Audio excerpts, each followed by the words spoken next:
You know how rich people say to spend other people's money? Let me give you an example of what that actually looks like. I grew up really poor and I was taught that talking about finances is trashy. It wasn't until I got around rich people that I realized they talk about money all the time, with their friends, with their kids, and they have plans to keep everything secure. One of my mentors has some special kind of life insurance policy that he can pull money out of whenever he wants. He bought it when he was 18, he paid $200 a month, but whenever he needs to make a big purchase, like a house, or inventory, or a car, he pulls money out of this account, makes his big purchase, puts it to work for him, it starts making money, and he pays himself back into that account. No interest, no banks involved. On top of that, he has 2 sons. When they were born, he bought them each one of these accounts, and when they turn 18, it's going to be their graduation gifts. Now, they're starting life with access to this kind of capital. Meanwhile, in families like mine, we're teaching work hard, save hard, and maybe someday you'll be lucky enough to be able to afford a car in cash. Like, it's wild.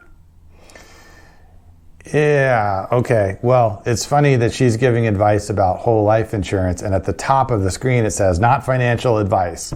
Well, my not financial advice is stay away from whole life policies. One, they're one of the highest commission financial products that you can find out there.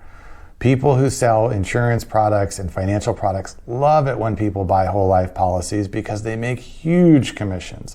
Anytime somebody's getting a huge commission, you have to think their advice may be a little skewed as to whether or not it's really a good idea for you.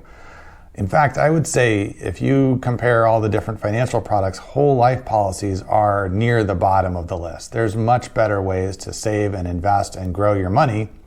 And I don't think it's trashy to talk about money at any level. It's trashy to talk about what you bought with your money or how much money you make compared to other people. But it's not trashy to talk about what are good ways to save and invest and grow your wealth and build wealth over time and set aside a cushion so you have money for emergencies and be able to afford things later in life and be able to retire comfortably. None of that's trashy.